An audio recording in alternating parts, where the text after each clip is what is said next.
Hello, dear listener, and welcome to another episode of Right Here, Right Queer. My name is Tess Carletta, and today I am so excited because I am joined by Pip Dolyn. Hello, Pip. Welcome to the podcast. Hi, how are you? I'm doing great. How are you this fine evening? I am doing really well, so I'm excited to be here and be on. Why don't you tell us a little bit about yourself? Sure, yeah. So I am Pip. I am a queer and trans romance author, meaning that I am both queer and trans myself, and I write queer and trans stories. So, which of your books are you most excited to talk about today? We'll definitely be talking about The Dandelion and the Thistle, which is my debut novel that came out in March. But I also have some teasing for the baseball series that I'm working on, as well as the second book in the Maker's Market series, which is the follow-up to The Dandelion and the Thistle. Okay, I'm sold. Baseball.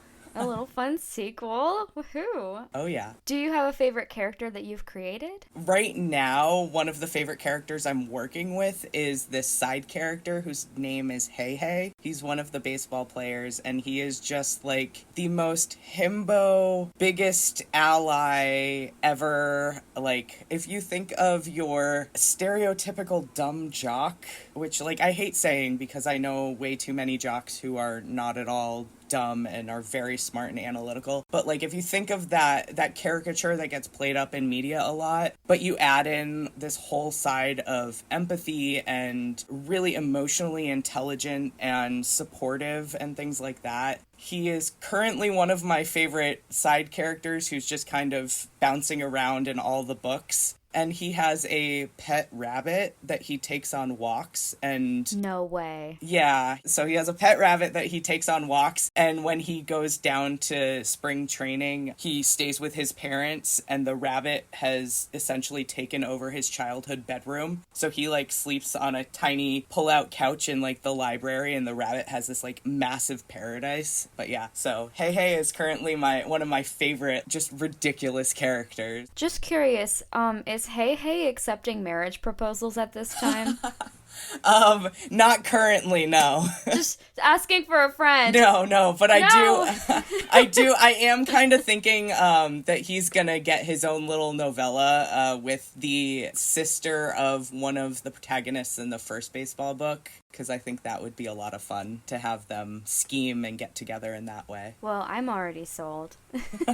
What drew you to the genres that you write in? Yeah, so I primarily write queer romance, and I am a late-in-life out queer trans person, and I didn't have the terminology growing up. I grew up in a conservative Christian home and went to, Christian school and a Southern Baptist college and all that stuff. So I kind of needed to see these stories, and through reading books I started my queer journey with Red, White, and Royal Blue. As I did. Right, yeah. Because it was just such a big one. And one of the first big LGBTQ romances in, the zeitgeist. And it was, a household common name thing. Yeah. And so I started there, and then I moved on to, Delilah Green and Ashley Herring Blake and a whole bunch of other really great authors. And I kind of saw more of myself there in some of those books than I ever had before. And I saw that romance could be an actual storytelling genre, because when I grew up, I was subjected to the Christian romances where the cop is the good guy who protects the woman from the evil ex and blah blah blah, which I am all for a protective protagonist. I am not one for cop stories though. That's just my own personal beliefs there. But I saw a lot of what I needed to see in those books, and that kind of drew me in. And then I looked around at my own life and the found family that I was building and the community that I was just finding myself immersed in. And it was just one of those things where I was like, oh, I could do this. Yeah. The initial plot for The Dandelion and the Thistle, at least their meet cute for it, came to me while I was vending at a craft show, and it just kind of evolved from there, and like totally it just flowed right out. It was great. It's such a good moment in the book. It's just like, I don't know, it captures like the essence of the setting and the vibes between the characters themselves, and it makes you as a reader want to just see where the journey for these characters goes, even if it's just confined to this really sweet and cozy farmer's market. I love it. Oh, thanks. Yeah, like Addison, I make felt flowers, and I've been doing that since I got married almost 10 years ago. It's one of those things where I absolutely, like, I loved it, and I was at a show one day, and I had a vase that kept tipping over, and I was like, I need something heavier. There's gotta be a ceramic artist here. We're a whole bunch of artists. It's a craft show. Like, let's go. So I ran around real quick and I found one, and I brought it back to my booth, and it fits perfectly. And I have it, like, there's a bouquet in it over on a display behind me, and I'm just like, oh, that would be a really great idea for a meet cute. Did you ever tell the artist where that interaction led? Like that singular interaction? I didn't. That's a great idea. I will have to check the vase to see if I have the correct maker's mark on it, because I think I got a couple different vases at that show, but that was like the one I absolutely needed, and I was like, oh, yeah, that's a great idea. I should figure out who it is. I was gonna say, if I was the artist and I found out that a 30-second interaction I had with someone inspired a whole book, I would be thrilled. I'd be set on life. That would be pretty cool. I'm not gonna lie. Yeah, no, you're right. What stories inspire you? A lot of like the found family aspect in queer stories, not just queer romance, but queer stories in general, is something that I so desperately need. So that is something that I pick up on a lot, and that's something that will really bring me in and envelop me in a series. So I kind of want... As I was developing the Dandelion and the Thistle, it was originally only supposed to just be one book. And then as I was writing it, I'm like, oh, these two characters definitely have a story. Oh, these three characters have a story. These two characters for sure are absolutely getting together. And it was one of those things where it was like, these characters kind of showed themselves to me and revealed just like, hey, it's bigger than just Colin and Addison. What are some themes that you love to explore or revisit in your writing? So you've talked a little bit about found family.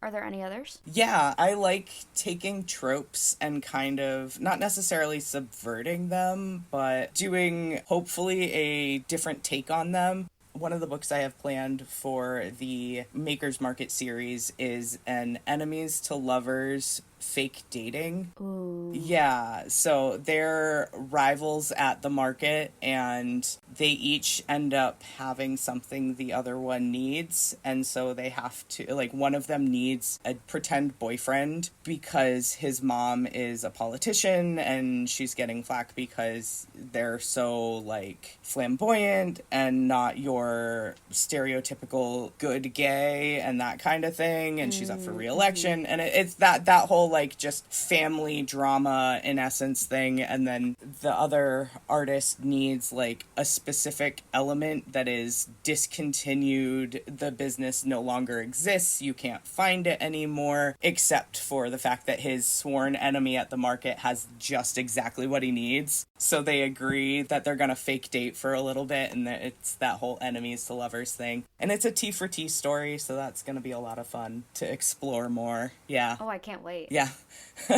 What drives your storytelling, or what motivates you to write? So I have kind of said from day one that I write stories for me because I need to hear them, and then I release them for everybody else in the hopes that what I needed to hear, somebody else also needs to hear. And it's one of those things where, like, I'm writing the stories that I want to read, the stories that I want to hear, and a lot of the time I spend so much time developing the characters before I even start putting pen to page or fingers to keyboards, that by the time I'm ready to go, their stories are already, like, ready to go, essentially. So their stories are already almost ready to come out by the time that I have spent so much just development on these characters. So what I'm hearing is you're a plotter over a pantser? Yeah, I am.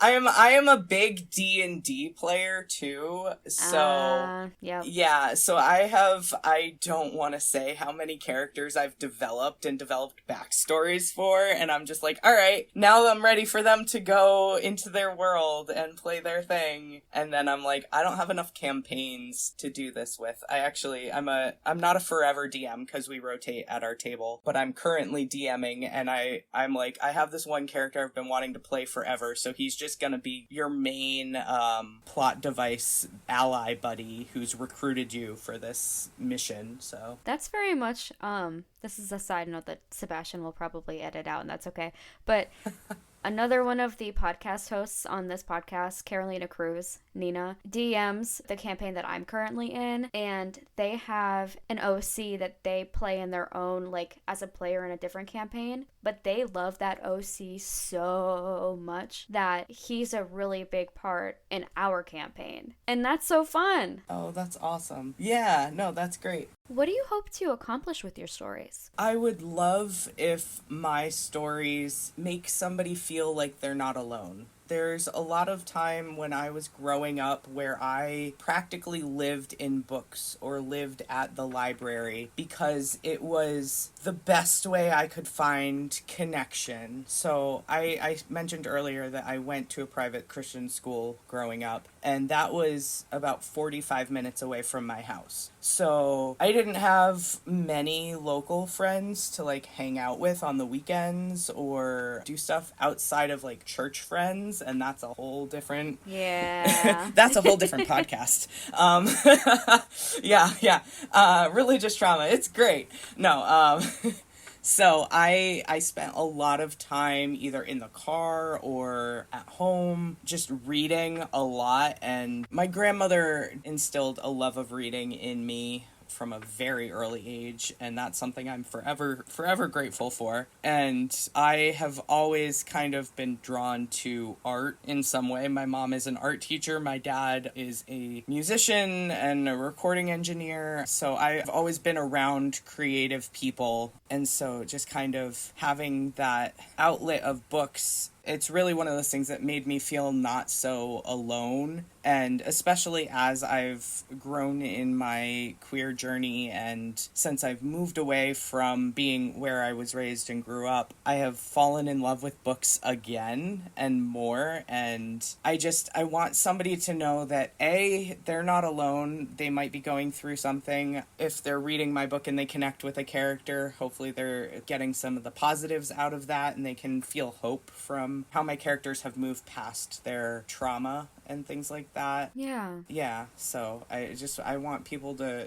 feel a little bit of hope and feel like they're not alone. Side note, you and I are going to become besties after this podcast because I too went to private Catholic school 35 minutes away from my hometown. Oh, gosh. With a father who is a musician and my mom is an artist. So that's amazing. Stuff to talk about. Holy cow. Yeah, absolutely. For sure. Dang. Oh, my goodness. Yeah. I know, you kept talking and I'm like, God damn.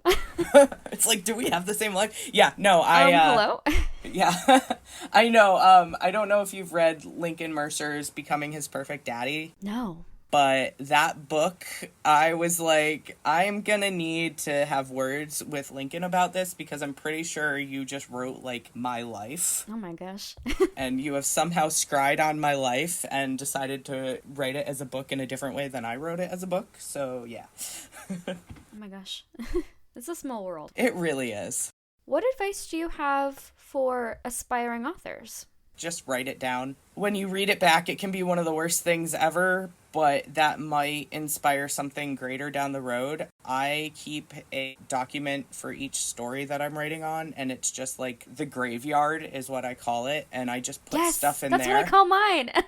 Yeah. So if I have to cut something, I don't delete it. I just move it to the graveyard. Yes. Because you never know when you're gonna want something down the road. So I was talking about the character Sal earlier, who's a lawyer, and his mom's campaign is was like dealing with this thing. That actually was supposed to be like the mom politician thing was supposed to be in the second book of that series. And then I realized that I was trying to tell too many stories in that one book. I was trying to like add way too much. So I was like, all right, I'm going to move this to the graveyard. And then I was like, oh, actually, I can use that to develop this other character. Which, side note, when we talk about characters that we really like, Sal is one of those like angry crochet punk twink lawyer. Yep. Ooh, what a combo. Yeah, it's a whole thing, and I'm just like, okay, Sal, you are... The thing with Sal is they use whatever pronouns that they feel like using that day. That's their deal, and they don't have to have another job because they come from a wealthy family. He's got, you know, his actual job as a lawyer and this side gig as a crochet artist, and yet he randomly pops up as, let's see here, a cater waiter, Uber driver, a DoorDash delivery driver. Like, he randomly pops up just because they're like, I'm bored this week, what do I feel like doing? Oh, okay. Or, I wanted to bang the line cook, so I took this job as a cater waiter. That's such a vibe. It's just like, what are you? And so it's just like chaos incarnate in this one little like amazing gremlin of a chaos. Yeah. So yeah. Oh my gosh. If listeners have heard something that they are immediately in love with, which absolutely has to be the case because how do you not hear all this and not immediately get sold? Where can people find you and your books? Personally, I am on TikTok at Pip Dolyn, and I am on Instagram and Threads at Pip Dolyn Writes, WRITES. And then I also have a website, pipdolyn.com. That's DOLYN.com.